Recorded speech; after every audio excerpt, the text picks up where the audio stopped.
Hello student, this is video number 5 ongoing chapter number 9 Kings and Chronicles.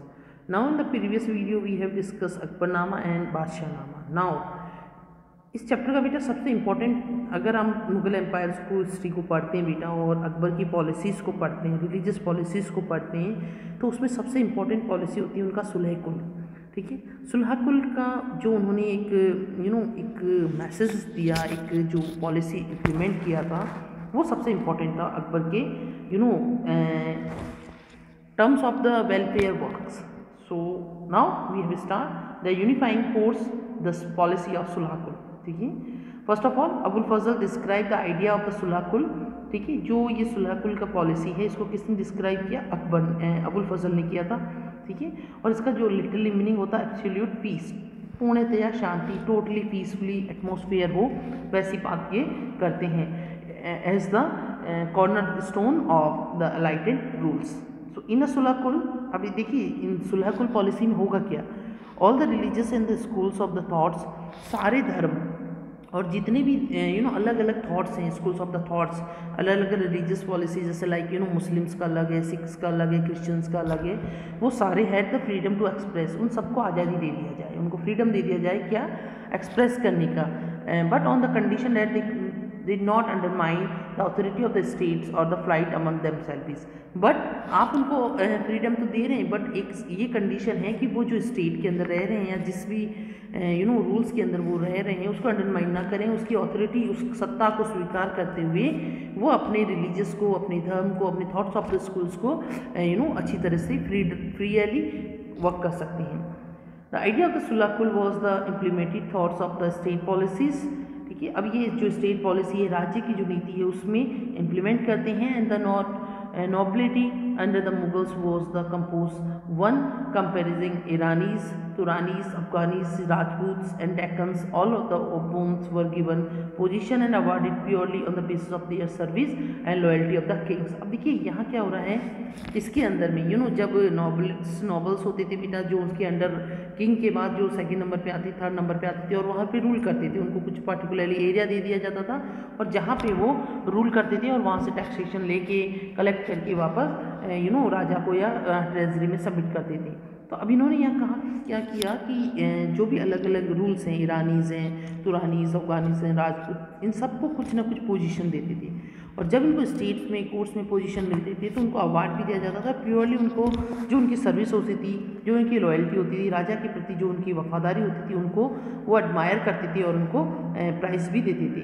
Akbar abolish the tax of the pilgrims of the, ये सबसे important है बेटा, जजिया tax. ठीक है, pilgrims जो धार्मिक कर होते थे, ठीक है, जो टैक्स लिए जाते थे धर्म के लिए, सपोज कीजिए नॉन मुस्लिम्स होते जो मक्का टू मदीना जा रहे हैं, ठीक है, या कोई हिंदूज हैं जो अपने अप्रैल स्टेज पे जा रहा है या किसी धर्म वाले स्थान पे जाता है तो उनसे टैक्स लिया जाता था।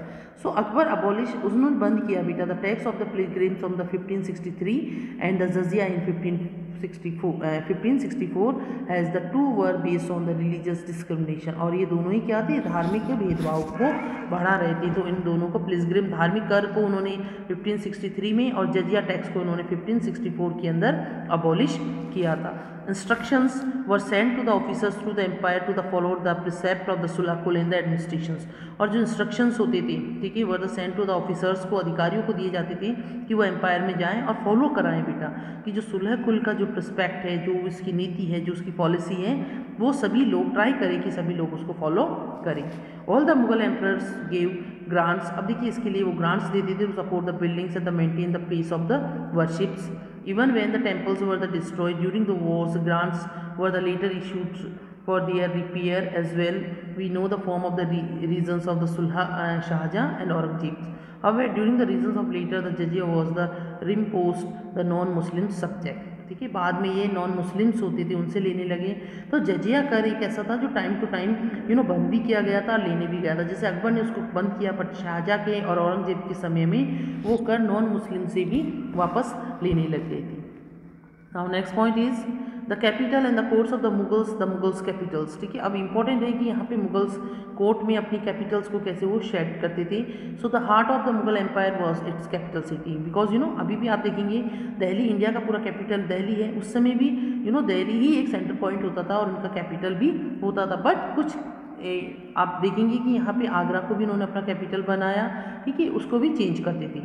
So the capital cities of the Mughals were the frequently shifted during the 16th and 17th century.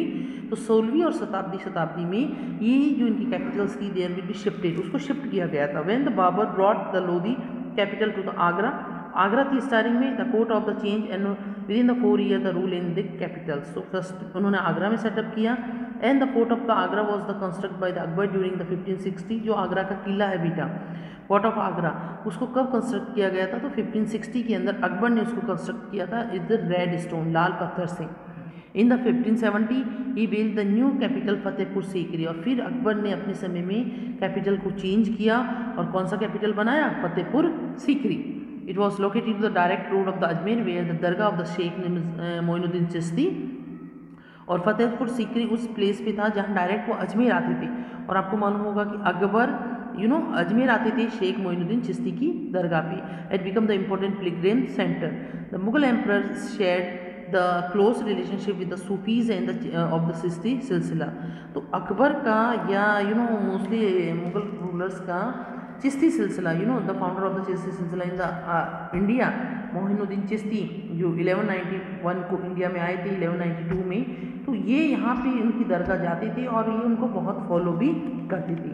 Akbar construct the white marble tomb, एक सफ़ेद पत्थर का मकबरा, मकबरा for the Sheikh Salim Chishti and near the Friday mosques at the Sikri. तो सीकरी में उन्होंने शेख सलीम चिश्ती की याद में भी था एक वाइट पत्थर का वाइट मार्बल का एक थोम भी बनवाया था। Akbar communist the construction of the बुलंद दरवाज़ा, ठीक है, बुलंद दरवाज़ा भी उन्होंने बनवाया। अकबर ने remain the visitors of the Mughals and victory of Gujarat, जब उन्होंने गुजरात को जीता तो उसकी याद में उन्होंने बुलंद दरवाज़ा भी कंस्ट्रक्ट करवाया था। So the capital was shifted to the Lahore in the 1585। अब देखिए पहले आगरा से कैपिटल गया फतेहपुर सीकरी, और फतेहपुर सीकरी से वापस कैपिटल को शिफ्ट कर रहे हैं लाहौर, ठीक है। नाउ द 1585 लाहौर में कैपिटल कब शिफ्ट हो रहा? 1585 में। In the order of the strength to the control the over the north west, Akbar the monitoring the closely for the 13 years. और वहाँ से क्योंकि नॉर्थ वेस्ट की जो एरिया है वहाँ पे कंट्रोल करने के लिए उन्होंने अपनी कैपिटल को नॉर्थ पार्ट में शिफ्ट किया, लाहौर में शिफ्ट किया। Shahjahan pressed sound the physical policies and accumulated enough the money to including his the passions for buildings. देखिए शाहजहाँ को बिल्डिंग बनाने का बहुत था, Taj Mahal is the greatest example of जो शाहजहाँ ने बनवाया। So building activity is the monarchly cultural was the most visible and tangible sign of the dynastic power wealth and prestige, ठीक है।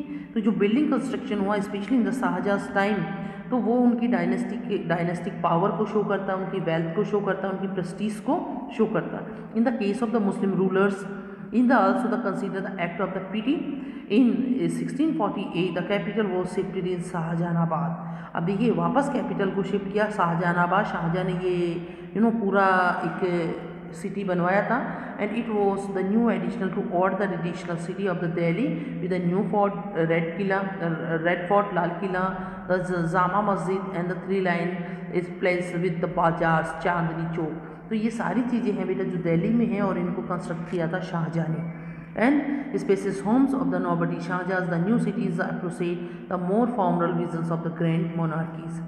Now we have discuss the Mughal courts. The Mughal emperors court is the produce the reflect the status and the power. अब देखिए Mughal court क्या है, किसको reflect कर रहा है? प्रोड्यूसर्स को रिफ्लेक्ट कर रहा है, वहाँ पे कैसे बन रहे हैं लोग और कैसे राजा या एम्परर अपनी पावर को शॉन करेगा और स्टेटस और पावर को। द थ्रोन और द तख्ते was the visualize the annex the मुंडी मेंडी the pillars and the pole the supporting the earth. जो तख्त है, ठीक है, थ्रोन जहाँ पे राजा बैठता था बेटा, वो विजुलाइज था एज द एक्सिस द मोडी, और वो pillars in the poles the storing the earth, और अर्थ से वो सेपरेट होते थे। एंड कॉलपी was the symbols of the kinship and the status of the countries and determine the spiritual proximity of the kings. And once the emperor sat on the throne, no one the permitted to move from here their positions. अब देखिए बेटा जब Mughal court में राजा बैठ जाता था, emperor बैठ जाता था अपने सिंहासन पे, अपने थ्रोन पे, उसके बाद विदाउट उस परमिशन कोर्ट में कोई भी इधर उधर हिलता नहीं था, डुलना बुलना, बिल्कुल उसकी परमिशन के बिना कोई अपनी पोजीशन से खड़ा भी नहीं हो सकता था। दैट इज़ द शोन कि मुगल जो रूलर्स थे उनका पावर कितना ज़्यादा था। Now social contract of the Mughal court, तो define the etiquette was the followed by the court will the respect of the forms of the address countries and the species and the slight the infringement of the equality was the published the form of the solutions. The form of the solicitations were the indicators the person the status of the hierarchy. देखिए दरबार में उसका क्या rank है, कितना उसको मनसब मिल रखा है, mansab there is the high rank, ठीक है, उनको कितने मनसब घोड़सवार मिल रखे हैं, ये सब चीज़ें वहाँ पे शो ऑन की जाती है. For example deeper processions was the symbol of the higher status, sajda और the complete prostration was the highest form the submission. देखिए सजदा क्या होता था, जब राजा बैठ जाता था किंग, तो उसके नीचे जब वो बैठ जाता था और आप उसके सामने जा रहे हैं तो आप अपने नी के घुटनों के बल पे बैठ के उसको पूरी तरह से झुक के सजदा करते थे. एंड ये एक सबमिशंस का एक हाईएस्ट पॉइंट था. एंड चहार तस्लीम and the Minar the kissing the earth. देखिए चहार तस्लीम यानी जो किंग है उसके पैरों को अर्थ में आप बिल्कुल लेट के उसके सामने और अर्थ को आप चूम रहे हैं. तो ये सारे अलग अलग वहाँ पे फॉर्म्स होते थे जो वहाँ पे यूज़ किए जाते थे. The diplomatic envoys also had followed by the norms of the attitudes of the Mughals court. जो डिप्लोमेटिक आते थे बाहर से, जैसे कोई भी जैसे ब्रिटिशर्स आए या कुछ और भी जो लोग आते थे, उनको भी यही नॉर्म्स फॉलो करने होते थे. It was the expected from the ambassadors presented the Mughal emperor, it would be the great the emperors in the acceptable forms of the greeting. उनके सम्मान में एम्बेसडर्स जो राजदूत आते थे दूसरी कंट्री से, वो भी ये करते थे. This form of the being the deeply kissing the ground the following the Persian custom to clasping once and in front of the chest. So however the Thomas Row in the English convents in the James I granted the Mughal Emperor Jahangir according to European custom simply bowing from him. So moreover he shocked the court was the demanding the chair for the sitting. जब वो अपने यहाँ पे आते हैं Thomas Roe, sir Thomas Roe Jahangir के समय में, और वो एक ब्रिटिशर्स थे तो वहाँ का कल्चर अलग था. जब कोर्ट में आते हैं और अपने बैठने के लिए एक चेयर की डिमांड करते हैं तो ये एक शॉकिंग था सभी मुगल्स कोर्ट में जितने भी वहाँ पे प्रेजेंट थे. So thank you for this video.